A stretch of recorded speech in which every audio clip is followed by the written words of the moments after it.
สบายดีพ่อแม่พี่น้องป้องไปสบายดีพ่อแม่พี่น้องทางฝั่งไทยและทางฝั่งลาวพุทธหักทุกคนเนาะมื้อนี้มาพอกัดอีกเทื่อนึงเนาะพี่น้องเนาะจะพาพี่น้องไปเบิ่งหมู่บ้านชนบทอีกหมู่บ้านหนึ่งเนาะของชนเผ่ามงเนาะก็เจ้าอาศัยอยู่ในป่าดงดึกป่าลึกอะไรเนาะพี่น้องเนาะคันเว้าเป็นภาษาไทยเนาะอันนี้เป็นเส้นทางเราจะไปเนาะทางขึ้นไปพุ่นพี่น้อง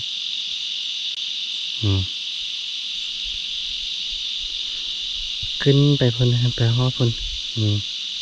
อันนี้ก็เป็นเฮือนศาลของข้าเจ้าเนาะนี่ตัวนั้นแม่นมืดแต่ว่าข้าเจ้าตั้งอยู่กระแจกกระจายเนาะ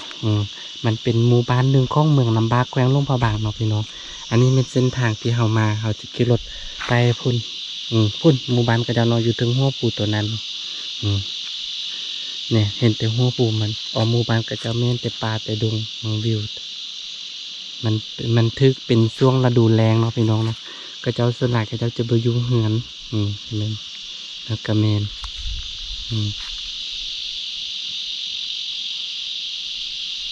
ไปเบิ่งกันเลยเนาะพี่น้องเนาะ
ในที่สุดกำมะฮอนเนาะพี่น้องเนาะมันเป็นหมู่บ้านของชนเผ่ามงเนาะเขาเจ้าตั้งอยู่ในป่าลึกเนาะอันนี้หมู่บ้านเขาเจ้าแม่นแต่ต้นไม้ใหญ่พี่น้องมันเป็นหมู่บ้านน้อยเนาะพี่น้องประมาณ50 ครอบครัวนี่เนาะ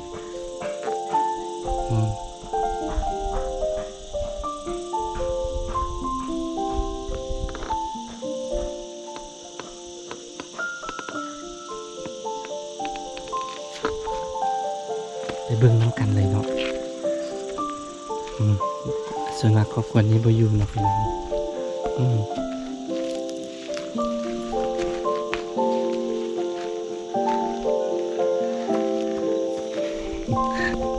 ขอถ่ายคลิปเด้อ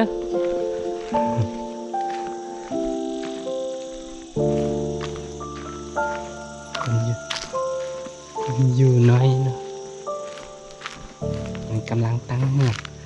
อันนี้กำลังตั้งเฮือนใหม่เนาะพี่น้องเนาะ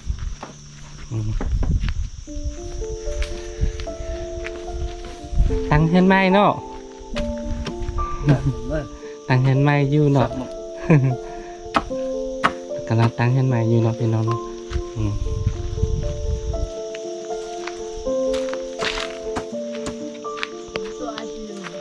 จูว่าจีถ่ายคลิปซะนะ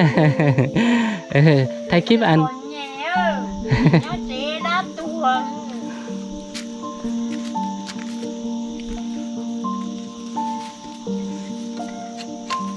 บรรยากาศในหมู่บ้านเนาะ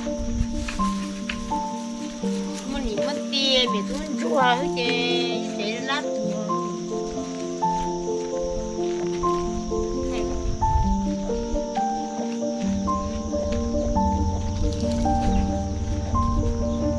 อันนี้เป็นบรรยากาศในหมู่บ้านของพระเจ้าสุดลายจะมิดเนาะ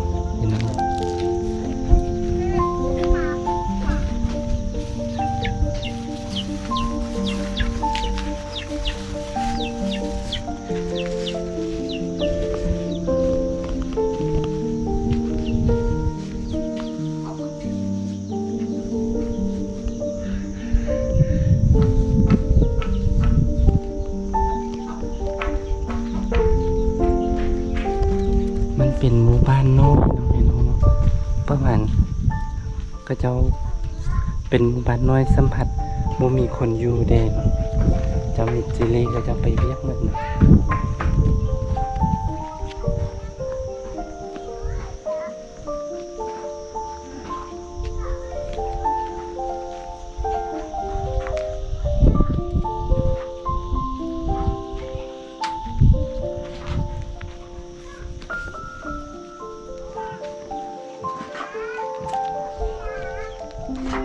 มีแต่รถซิ่งมาได้เนาะพี่น้องเนาะก็จะมีรถซิ่ง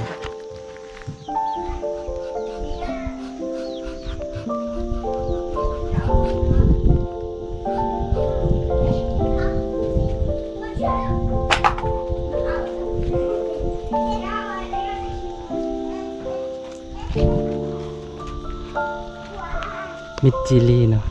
อันคล้ายๆคือกับบ้านห้างเนาะพี่น้อง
เป็นหมู่บ้านเลย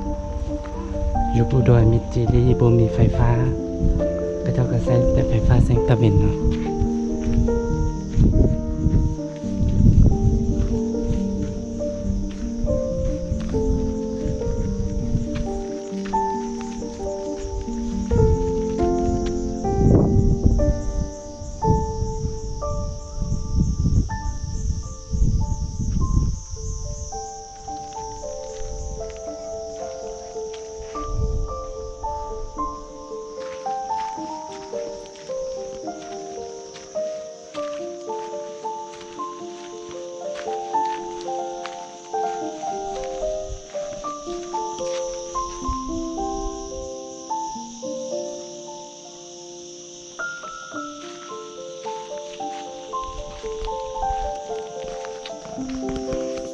ก็เจ้าใช้โซลาร์เซลล์เนาะ